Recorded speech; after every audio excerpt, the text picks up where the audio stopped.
şəkər xəstəliyi olan bir adamam, ixtisara düşə bilərəmmi iş yerində? Yəni məni ixtisar edə bilərlərmi? Ümumiyyətlə o norma misinizə, yəni ixtisar olunarkən ixtisarda üstünlük verilən şəxslər var.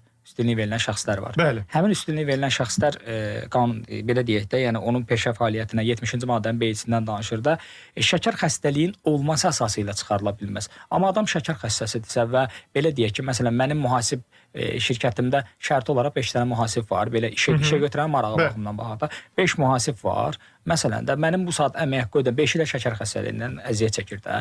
Mənim də 5-inə də əmək haqqı ödəmək imkanım yoxdur. Bəli. Və maddi imkanım yoxdur. Ya şirkəti bağlamalıyım, ya da 5-inə və ya mənim maddi gücüm, daha doğrusu iş yüküm o qədər də çox deyildi, azalır. İxtisar eləmək axı mənim əmək məcəlləsi də göstərir ki, mənim hüququmdur bu. Bəli. Yəni mən onda heç bir işçini çıxarda bilməməliyəm. Müddəti bitdiğində bəzi vəzifələrdə olmaz, amma müddəti bitsə mən bunu çıxarda bilməliyəm. Şəkər xəstəliyindən bağlı məsələ isə şəkər xəstəliyi əsası ilə çıxarıla bilməz. Məsələn, belə deyim də, məsələn, hamilə qadın hamiləlik əsası ilə çıxarıla bilməz. Bu demək deyil ki, hamilə qadın məsələn də 70-ci heyəsindən nəzərdə tutulan bir hərəkət eləyəcək, əmək intizamını pozacaq, məsələn, iş yerində inzibati, üzr istəyirəm, iş ahəngini pozan söyüş söyləyəcək və s. və axıra, mən onu çıxarda bilmərəm. Belə bir qanunvericidə qadağan edici norma müəyyən edilə bilməz bu.